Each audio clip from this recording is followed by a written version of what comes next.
afternoon, everyone. Thank you so much for joining our session. My name is Nicole Cole, and I am Senior Specialist of School Quality and Accountability at the DC Public Charter School Board. We are wrapping up our webinar series this week and are so excited to have students joining today's session from DC Public Schools as well as DC Charter Schools to share their experiences with remote learning. If you have any questions or anything that you'd like to share, you can feel free to utilize the chat or the Q&A feature. Excited to have Alicia Robinson here again hosting, and she will do some more formal introductions of our panelists today. At the end of the session, we will share a brief survey, but also wanted to let you all know we will be sending out a larger survey tomorrow just to get your feedback on how you would like us to proceed over the summer and in the fall with our webinar offerings. So with that, I will turn it over to Alicia. Thanks so much, Nicole. I am super excited about this session today. Dr. Lydia just said this too, but it just fills my soul to see all these beautiful faces on the screen. I have had the joy and pleasure of talking to lots of adults over the last few weeks, particularly during quarantine, but I haven't talked to enough kids. So I am so excited to see what we really do this work for, the kids of DC. So we're getting to see a good representative group today. And I'm gonna introduce them in just a second. As Nicole said, this is the fourth in our series of Talent Thursday webinars in partnership with DC Public Charter School Board. And the purpose of this series has been to explore relevant topics that are at the intersection of talent and equity in the age of COVID-19. And so while we've gathered lots of great tips and insights over the past 4 weeks from the adults framing education for public school students, I really thought it was time to bring in student voice, particularly as we think about the importance of equity in this conversation, and as we innovate and adjust in light of this global pandemic. So excited to introduce you to, well, let me just say this first. I also kind of felt very inspired after we saw a couple weeks ago former President Barack Obama's graduation speech, where he reminded us essentially, and reminded students, his speech was really to students, it wasn't to me, but made the reminder that if the world's going to get better, it's going to be up to you, up to the students. So really think it's important that as we think about all of our plans related to addressing this global pandemic, whether they're education focused or not, or all the other sectors that it's impacting, we should really be looking to our youth to help us figure out the answers. And our 5 students today have now been through about 3 months of distance learning. And as we think about getting ready for the fall, I think they'll have some insight for us about what that should look like in lots of ways. So with that, let me introduce them. Sadly, I didn't have a picture of Paris to include on here, so I'm so sorry I don't have Paris's photo up here, but you can see him wearing my favorite color, purple. I'll introduce him in just a second, but first, Bradshaw Cuff Jr. Is with us. He's a rising 7th grader who'll be attending DC International Public Charter School this fall. Jordan Middleton is a rising senior at Banneker, and she's also a member of one of my favorite DC programs, MICFA DC. She's a student member of that program. And again, Paris Lewis, who's wearing, are you wearing your school color, Paris? Yes, this is a hoodie from my school. I thought so. I love, Paris goes to Ron Brown High School, the Monarchs. I just love everything about their mottos and what they're doing and so forth. And I didn't even realize purple was the main color. So now I love you guys even more. And Paris is a rising 12th grader also. And he's also, I want to point out, a member of the Monarch Minds, which is a student-led mental health organization at his school. And then, of course, Leo Severn, who I have the pleasure of having known since the day he was born, before that, I think, who's a rising 5th grade student at Lafayette Elementary School, is with us also. And then Anne Swinga, who's a rising senior at Paul Public Charter School, is our last but not least panelist, I should say, and she's also a member of the MICFA DC challenge here in DC, as I said. So again, really excited to have all of you here. We're gonna, as we have for the last 3 sessions, kick off with kind of grounding our thinking deeply in equity. And for that, I always like to bring in Dr. Lydia Carlis, who is an esteemed education consultant, and as I always say, in her professional free time, she's also a photographer. So she is here today to kind of help us think about how, as we have conversations about education equity, how we kind of make sure that we're grounded in that. So with that, I'm going to turn this over to Lydia to explain more about the equitizer that we'll use to kick off and take us through that activity. Hi, everyone. Thank you so much for giving me some time again today, Alicia. Students, youth, kids are my favorite humans in the world, so this is definitely a pleasure and an honor to start with you all today. When I do work with organizations, especially ed-facing organizations, I always make sure that we incorporate student voice through focus groups and surveys. And so today, it's really nice for us to have an opportunity to start by thinking about equity of voice in school decision-making, and thinking about equity of voice as it pertains to students. So the question that I have for you all is, which I think you got yesterday. You got a little bit of a head start, more than usual for equitizers, but because we really want to hear from you and make sure you had time to think through. So because there are 5 of you, I'm going to ask if each of you could answer one question that really resonated with you. But if you can speak kind of quickly, then you can answer more than one. But when and how does your school include student voice in decision making? And I'll just read them all out loud this time. Are there students whose voices are consistently heard or not heard? What might happen if more diverse student voices were heard and valued?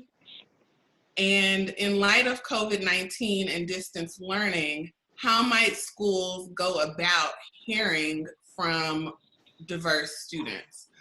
So if you all in the chat, if there are any youth in the chat and you all want to answer along, please do. And if there are other adults in participating who have ideas for things that you're doing at your schools to incorporate student voice, we would love to hear that through the chat as well. So please tell us where you're from and what you're up to. So I'm going to be quiet, and I'm going to ask if we can start. I think Leo was the youngest, the 5th. You're in the 5th grade, going into the 5th grade, Leo? Yes. So I will start with you. So you said you wanted me to answer the question, or would you want me to just, okay. So, so for question 1, are there students whose voices are constantly heard or not heard?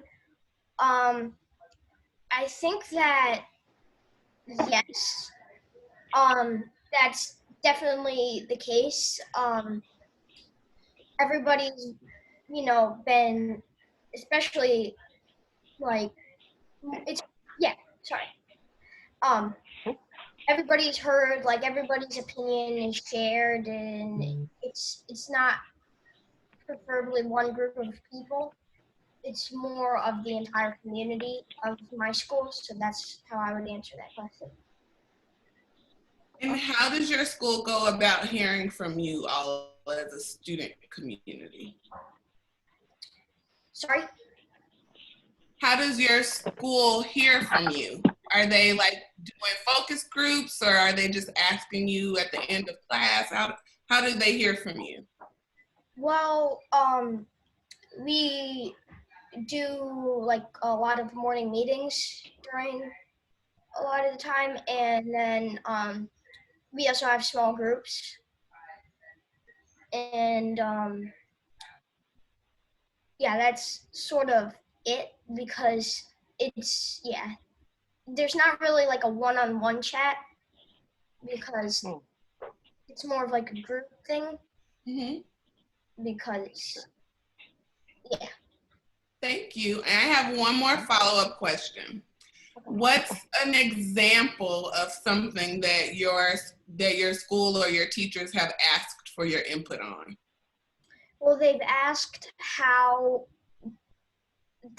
my teacher has asked how we like the work that she's assigning, like our preference to it. Like she said, like we do like we usually do like Eureka math books, but since we can't really do that virtually, she made PowerPoints, and she was asking how everybody thought about them. And when they said that they didn't really like it, she eventually sort of like started taking them out.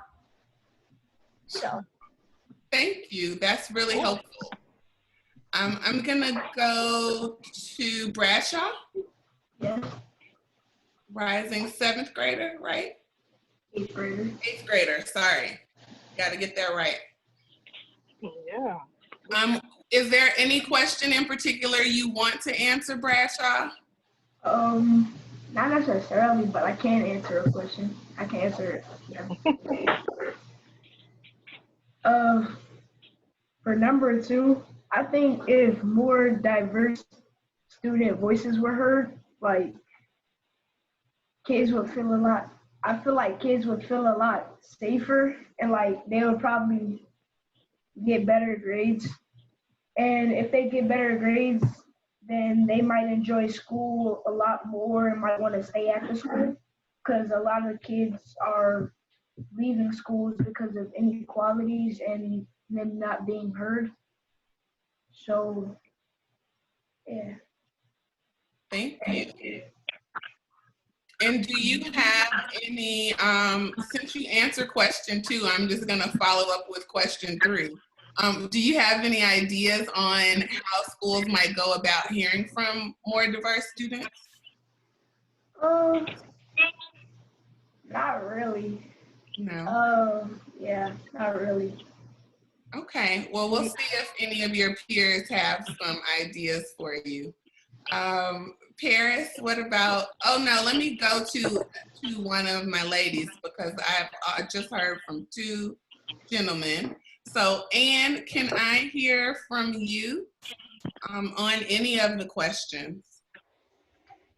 All right, so for question 2, what might happen if more diverse student voices were heard and valued? I think like a lot of students would start feeling more comfortable in school and a lot more valued as well, like as a student.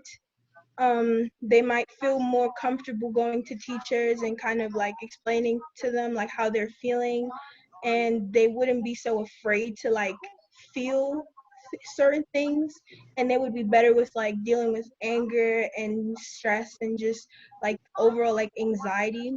I think if schools started hearing about students, they would really be able to really focus on what's important and what actually makes a student and the different things the students are going through, and be able to create like maybe a curriculum that actually helps students learn better, feel more included in the classroom.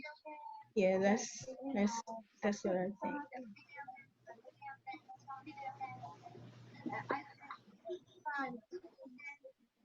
You're on mute. Sorry, thank you. So similar to what Bradshaw said, this could help students feel more included, more valued. But then you a little bit further, that safe to feel is such a beautiful expression to help students feel safe to feel. Could you think of any ways that schools might go about hearing from more diverse students? Like how can they make that happen? By creating a time. I feel like oftentimes it's just like there's not enough one-on-one with students. So many students don't feel comfortable maybe sharing out like in a big group with everyone kind of knowing how they feel. So just having like that one-on-one, allowing counselors to make like calls, like Zoom calls with students and just asking them how they're really feeling. Um, Encouraging students now more than ever to actually like express their feelings. Those are really some of the ways, and just making it known that it's okay to feel and not like any how you're feeling is okay, and getting help is okay, and talking about how you feel is okay. I think that's how students schools should go about now. Thank you, Anne. Thank you. So some real concrete things that teachers can do and schools can do, and not necessarily easy, but practical and useful, finding time and making time, and ensuring that students feel safe to share in a one-on-one environment. Harris, what about you? I'd like to answer the third question. Thank you. Or the way my school does it, they always make themselves available, especially after class. And like, I know my teacher, she's in here. Her name's Miss Kearney. She has office hours after class, and it's like, it's a group setting, but she takes time to like talk to each individual student and help them deal with the troubles they're having. And also, like, my school has an Instagram page, and like they go live like every other day and kind of take feedback from students who join it and just celebrate the fact that even though we're not in school, it's still time to learn and, get your grades up and just make sure that you're good. Nice. So even using social media for older students who can legally be on social media. And even my principal and the lady at my front desk, they're at the school from every day from like 10 to 2, I think, just helping kids, like distributing work, giving out food and like laptops and stuff for kids who don't have it. So not only focusing on your emotional health, but also providing you with physical, like ensuring that your physical needs are met, and then that your content, that you can get the content you need to do the work and have the technology you need. That's beautiful. Yeah. Thank you. And Jordan. Yes. I would like to answer question number 3 as well. So, how might schools go about hearing from diverse students? I feel like there's so much power in writing as well as verbally expressing yourself, but sometimes people may not be open to just like saying, oh, this is how I feel out loud. So giving people a digital platform or a space where they feel comfortable writing exactly how they feel, and people being able to, see it and respond, or have a space, a safe, like they said, social media type platform. I don't know how it would specifically look or go out, but I think like building a space where it feels like a diary and you're able to know that you're being heard and people can see it, or just know that you put your thoughts out there and let how you're feeling on the inside be seen. Thank you. So I just started having an allergy attack, like right as you all are talking. Your answers are also moving and wonderful. But I started having an allergy attack, so my eyes are watering.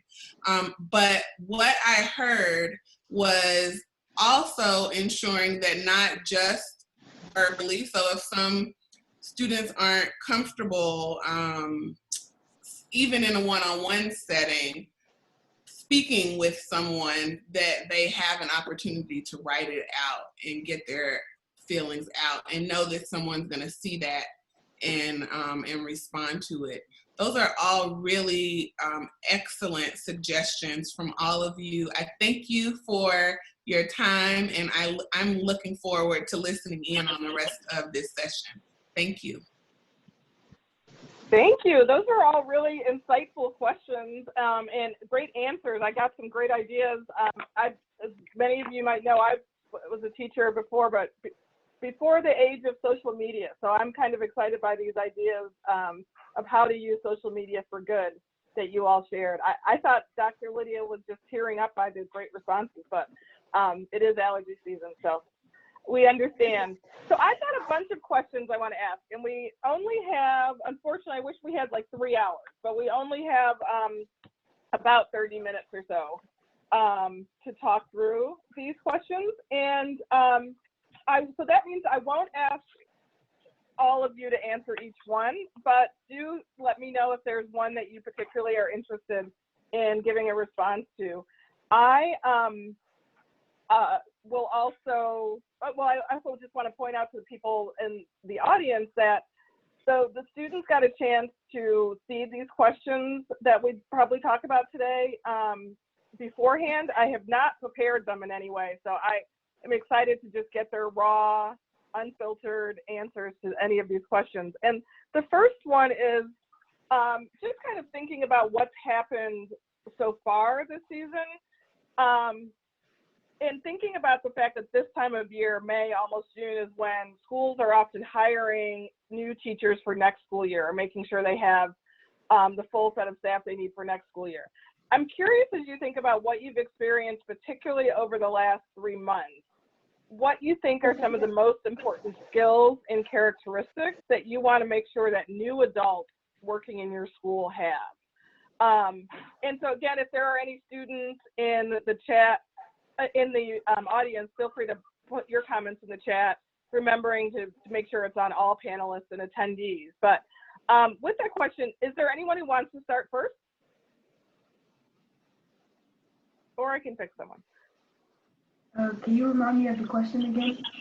Yeah, sure. It's just thinking about the teachers in general, but particularly all the adults that work in your school, will be in your school, particularly when you go back next fall.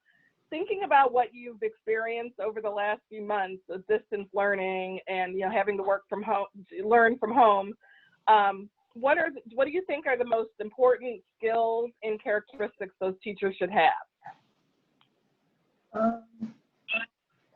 I think that the teachers should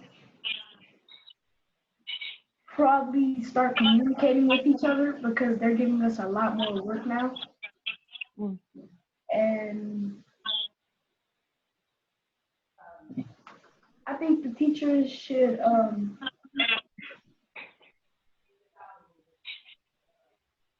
not completely sure. I don't know what I'm trying to say.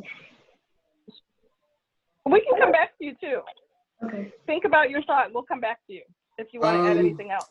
I think I'd like to answer that question. But as far as like hiring new teachers for my school specifically, I think that it should be, or not just my school, but all schools in general, I think it should be a thing of like patience, because we're all going back to school in the fall, and we should be able to, or we have to adjust to learning in the classroom again.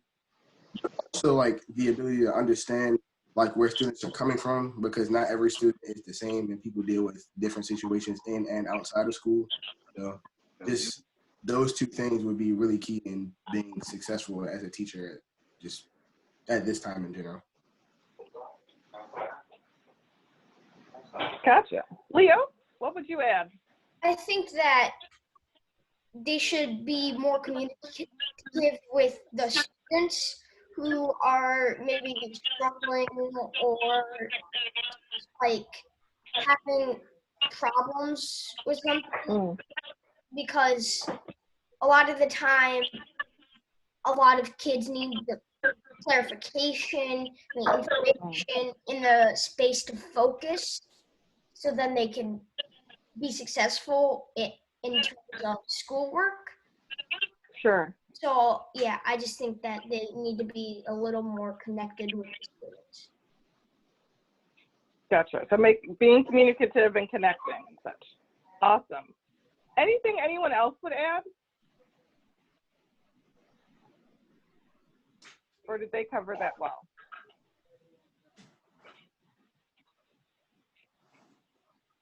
Great. So let's think about our next question. Kind of relatedly, what things do you think teachers and school leaders should get training on to make sure they're addressing your needs and the needs of other students in your class? Like Harris, you talked a lot about being understanding and so forth. So if you want them to be understanding, what do you think they might need training on to be understanding, or just training in general around how to help you when they're not going to be in front of you every day? I would say definitely learning how to navigate like through websites, like the software they need to specifically work, because some teachers aren't really that tech savvy, because, or like you were saying earlier, you were a teacher before like the areas or the era of social media. So teachers might not know exactly how to do, like, to assign work online. So I feel like that should definitely be a necessity for assigning work and doing online school. Gotcha. Who else has a thought on that?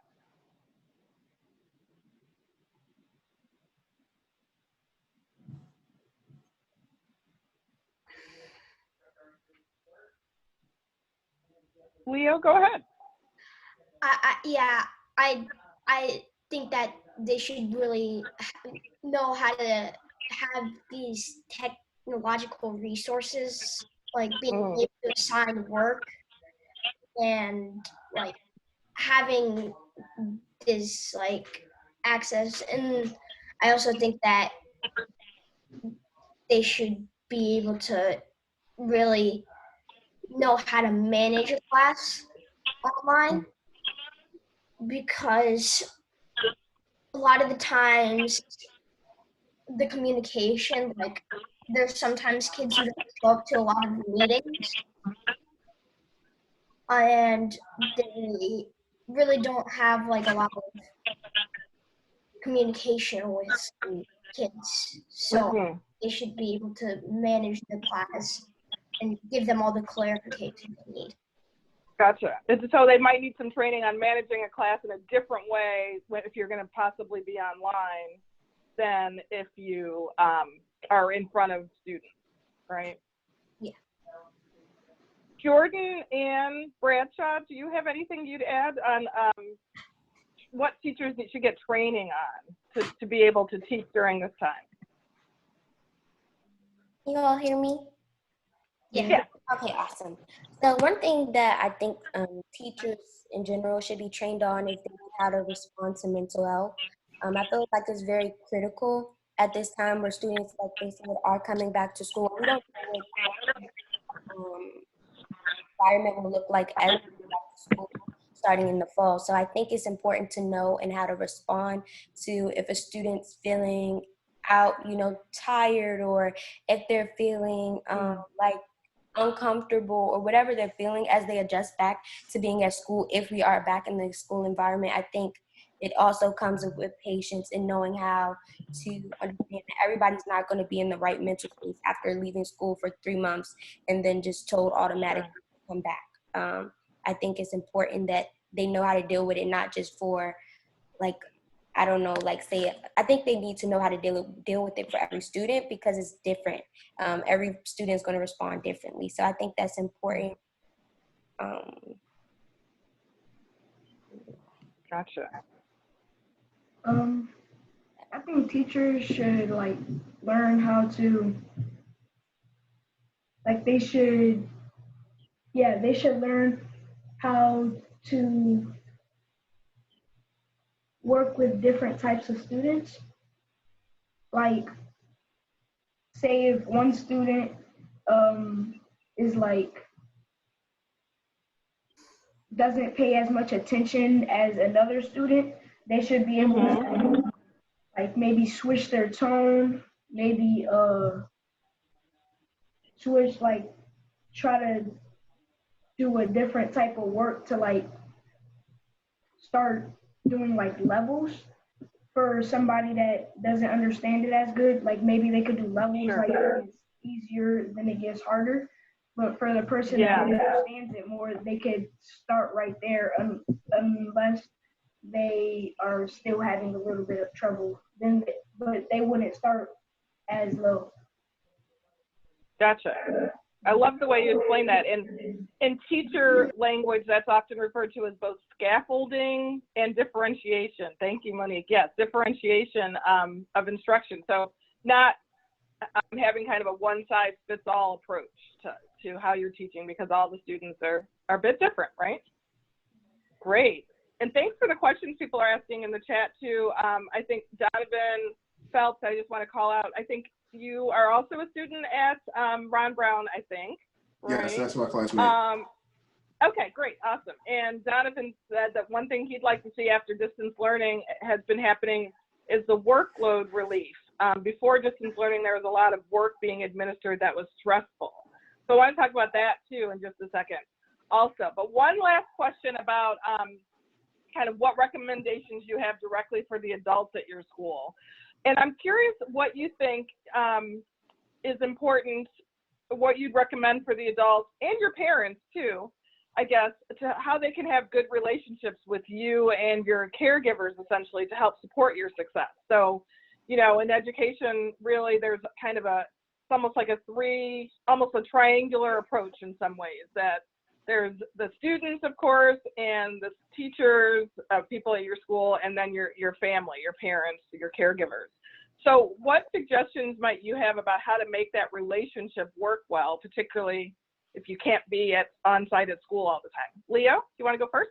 Yeah, I think that a student, like, you know, I know a lot of like peers in my class need a lot of space to be able to focus, because sometimes things can get off task.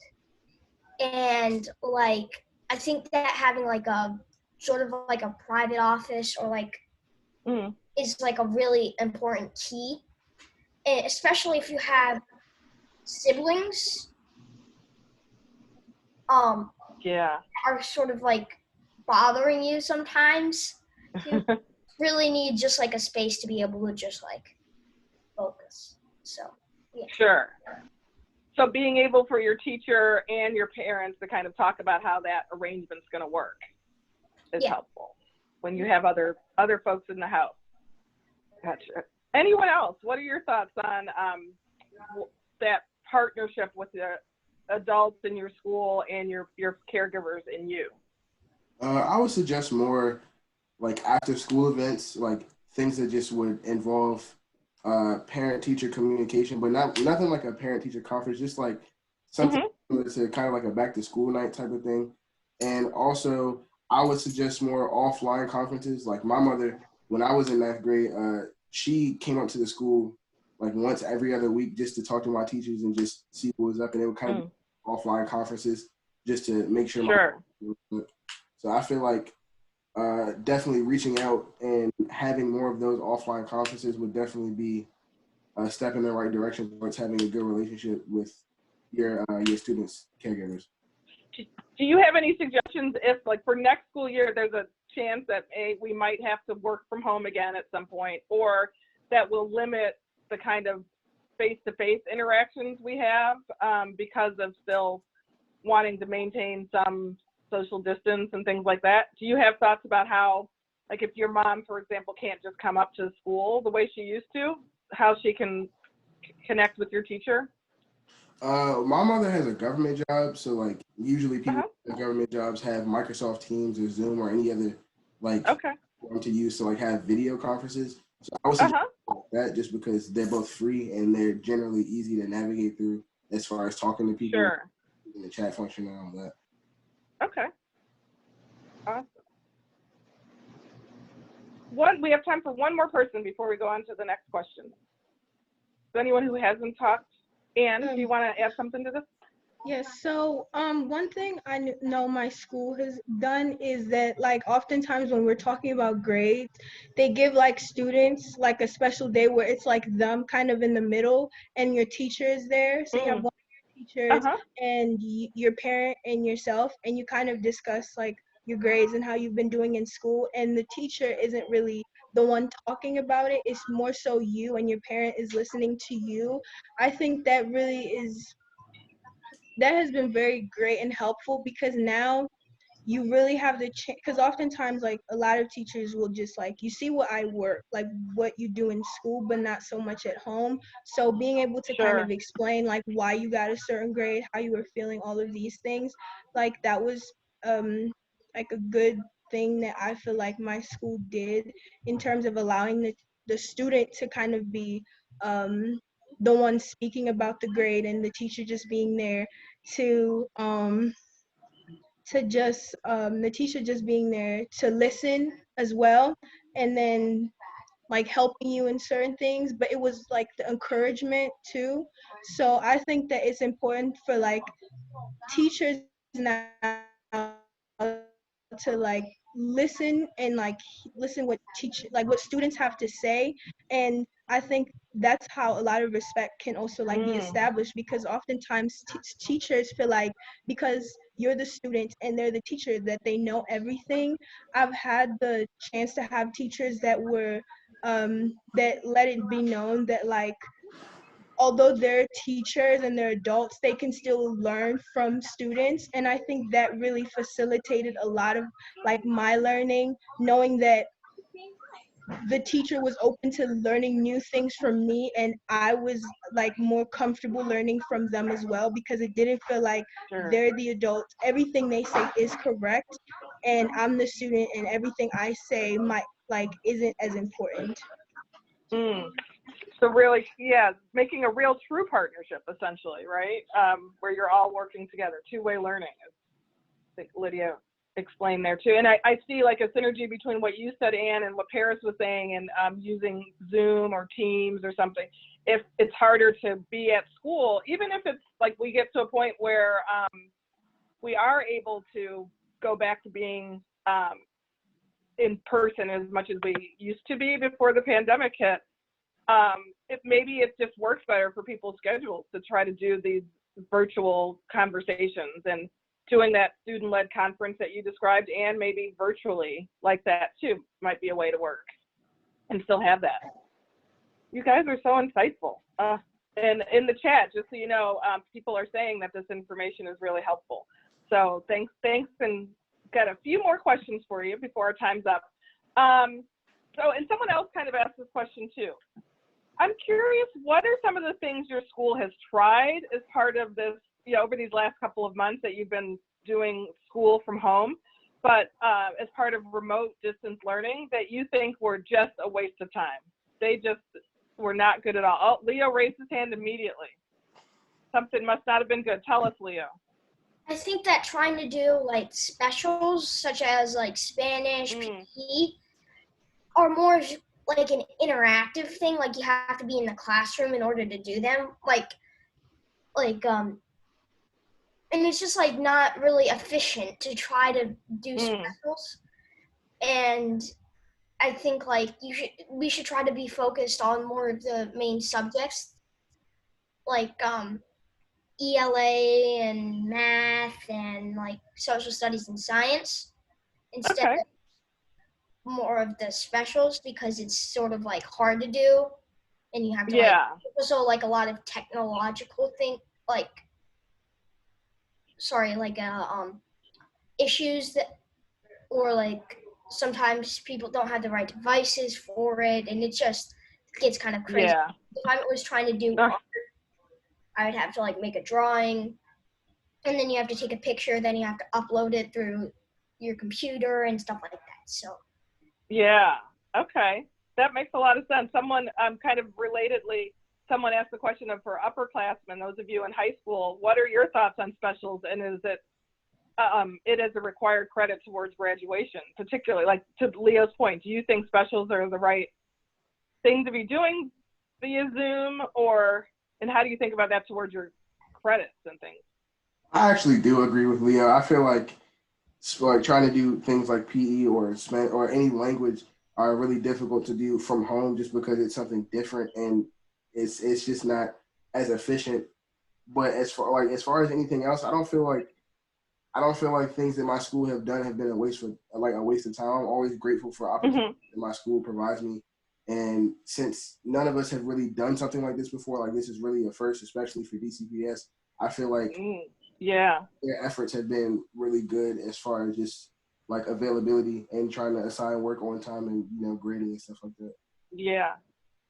Thank you for saying that, Paris, too. I think this time requires a lot of grace from all of us. So I appreciate, and I'm sure your teachers listening to appreciate you understanding too that they didn't have a lot of time to plan for this, and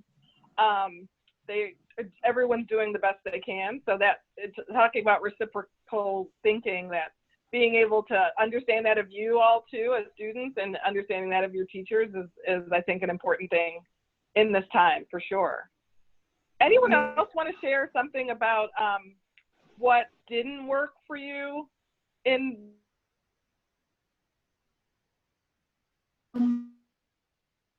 For some of my language classes, like for one of my Spanish classes, we had to write, I mean, not write, we had to make online flashcards. And it was definitely a waste of time because we could have wrote regular flashcards, which I did, but also I still couldn't turn it in because I would have had to take a picture of every single flashcard, and there was like 50 or 60 of them. So I think that just didn't make a lot of sense. was a big waste of time, and it wasn't the best decision for the teacher to make because it's hard for the students. Gotcha. To add on as well, so I'm required this year to take a music class, and so it was a little bit difficult or hard adjusting to a music class online.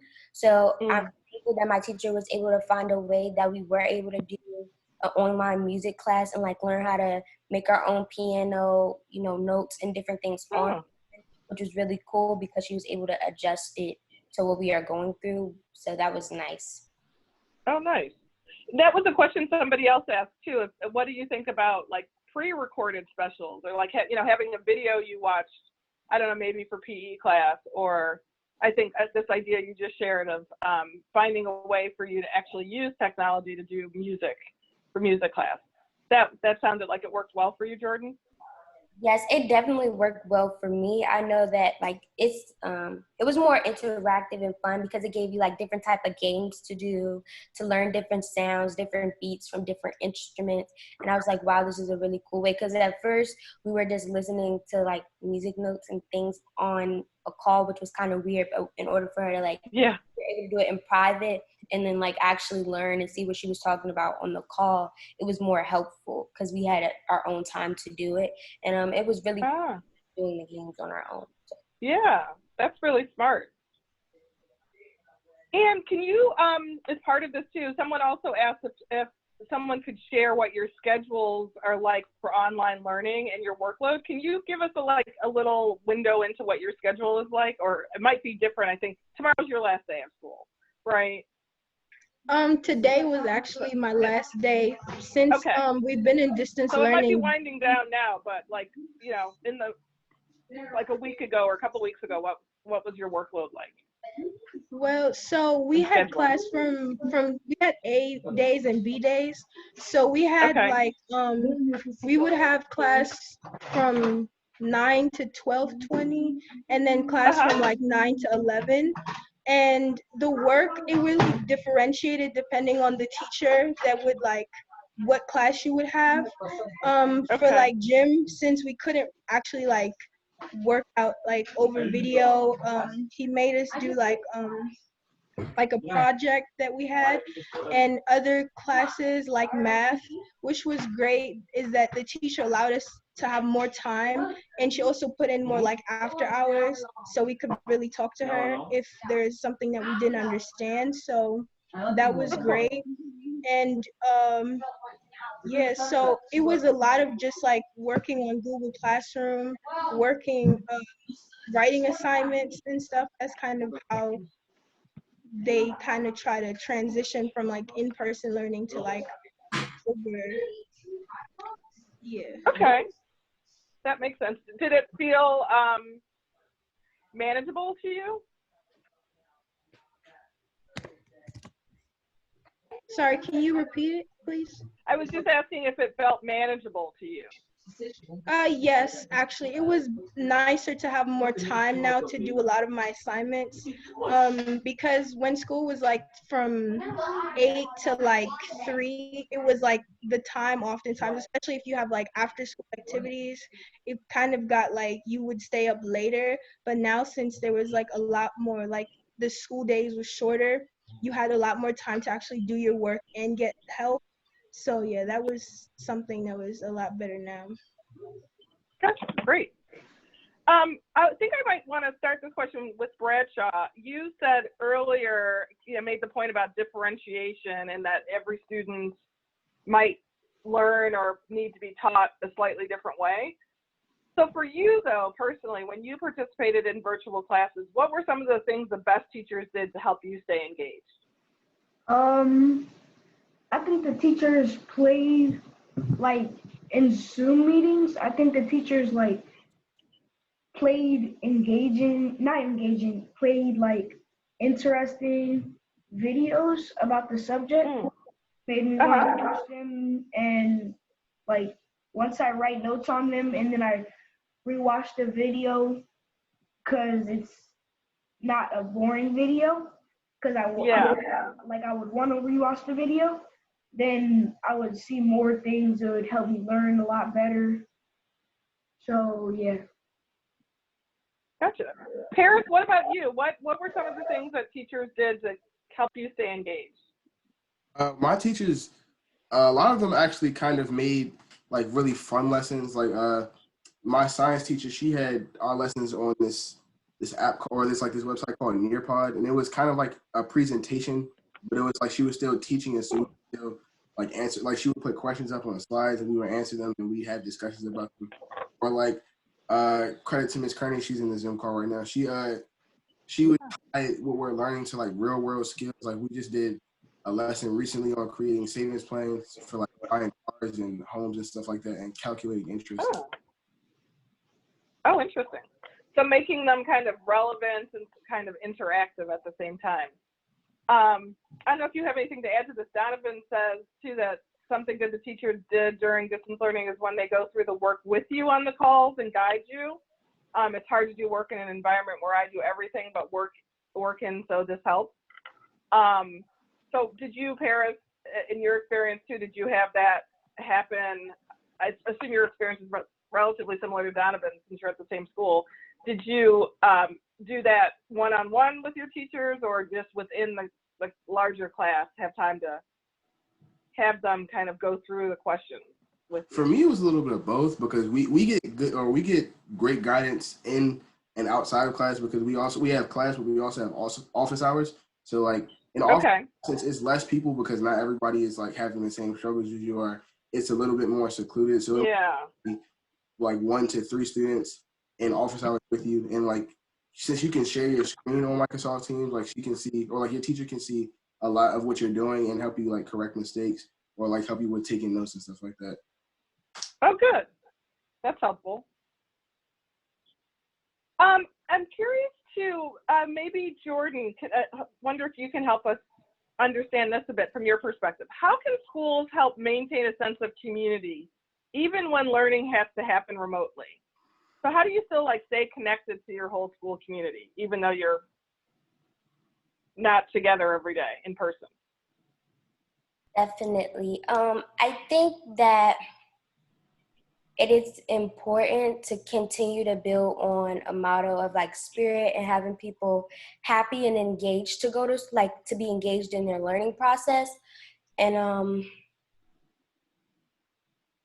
what I would specifically recommend, I know, is like having different, like when you're in school, they do different things like Spirit Week or different things where you're able to meet and talk to people in a group. Like I know on Microsoft Teams, you can have meetings where everybody can join in to talk and things like that.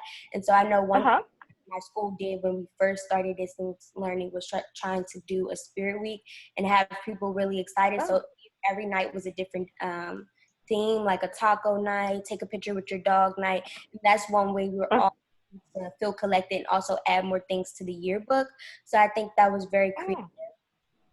And also another thing is having students being able to like, I'm an IB student, so it's very different. Like being able to have the IB students come together and like talk about, oh, this is what I'm going through, or maybe we can help each other in this way, or similar to the AP students. I know some of them, when they meet after class, they'll stay and say, talk, you can have a conversation, talk, like, because on Microsoft Teams, it'll allow you to stay on the call if you need to. So being able to talk to your classmates, if you have a question, or maybe they can clarify it for you. So different things like that will also help you to grow closer together rather than separate you apart during a time like this. And just being able to talk and I would definitely say do more spirit weeks and things to get people more excited about learning. Those are some good ideas. Thank you. In the interest of time, I'm going to move on to our next question. And you kind of started to talk about this. I think one of the realities, whether you're an adult working from home or a student during this time, is that other things, first of all, other people are likely in your home with you. Leo kind of said something about this earlier with his sister.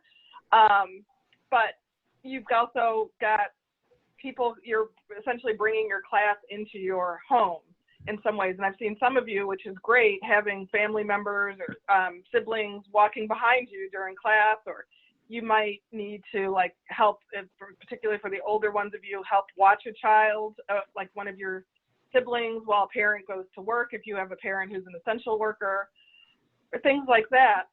So how do you think teachers and school leaders can really support you in balancing family and those personal demands with staying on track in school? Leah, what's worked for you? Well, I really think that assigning May-dos is like a really important thing. Like, I also think that like kind of finding more things for people to do, because people can get so bored, and then when you finish all your like assigned work, there's nothing for you to do. But the may do is something that's optional, that has something to do with schoolwork. So like, and that's also really important. I'm only bringing like more work up because a lot of the time my mom is so busy, like my parents are always so busy and they can't entertain me. So obviously I have to find a way to do that with myself. So I think the may do are important. So not must do work, but may do. I like that name. So stuff that you, if you have extra time, some ideas of things that you can get a chance to do. Awesome. Yeah. Anyone else have suggestions on how teachers and school leaders can support you in balancing, kind of creating some balance with this, your work schedule and your home stuff? I would say being more understanding, like to the point of realizing that I don't have just your class to worry about. Like I have your class plus 7 other classes to do, and it's like the deadlines can be a little bit short. And also I have other home responsibilities, or like, for example, I'm an intern. So I have like after school, school, I'm going to my internship that ends at like 6 o'clock. And then once I get home, it's probably like 8, 9 o'clock, and I have to do homework and then get ready for school the next day. So I feel like being more understanding in terms of like, I don't have just your class to worry about. And also I have more responsibilities at home. I feel like realizing that, this deadline might be too short, or let me be more available for a conference at lunch or after school, or just keeping myself open for other possibilities would definitely be a way to support students. Love it. I agree with. I think Bradshaw wants to throw something in. Yes, I agree with both of them, and also like things like one-on-one time. If one of the teachers is just talking to you, like about what's going on, then maybe if you tell them what's going on, not that you're like, not that they're supposed to, but maybe they'll like put a load off of you, or like give you an extension on an assignment because we have a lot of work to do. So if you're doing something at home and you explain it to your teachers, if you're doing something at home and you can't finish all of your schoolwork in that one day, then maybe you can ask the teachers for extension. Gotcha. That makes so much sense. I'd also like to add like just more attention to detail as far as like lesson planning, because like if you have a certain lesson plan and like you notice that either half or more of your class is struggling, I feel like a reevaluation would definitely be in order for something like that. Okay. Oh, this is helpful. Well, you guys have we're unfortunately running out of time, but you guys have given, I think, all of us some really great ideas, and I know in some ways we've only scratched the surface on some things that we can really be doing. I think I'm hoping that this conversation today helps to encourage everyone to just ask their students for some input, and for students to also feel like they can give feedback to their teachers and school leaders as we continue to think about how best to do learning in the next year to come too, as we know that'll be a little bit different in some ways. And speaking of feedback, Nicole put in the chat a feedback form that we'd love for you to complete and make sure you tell us how this session went. Would love to hear your thoughts on these wonderful students today too. So please tell me any comments you have on our students so I can pass those good wishes and good words on to them also. And thank you again to our panelists. I want to give special shout out to MICFA Challenge DC for helping us get some great students, again, Jordan and Anne, and also to Ron Brown High School for getting us Paris, and also Donovan, who unfortunately wasn't on video, but gave a lot of great information in the chat too. So thank you to you guys. I just want to call out one other event happening today. I don't know that Anne or Jordan are on it, unfortunately, this time, but look on Instagram at MICFA Challenge DC. They've got an Instagram live today with Youth in Quarantine Table Talk. I think it's their last one that they're doing. So always encouraging ways to find good student voice. So thank you again for being with us today, and have a great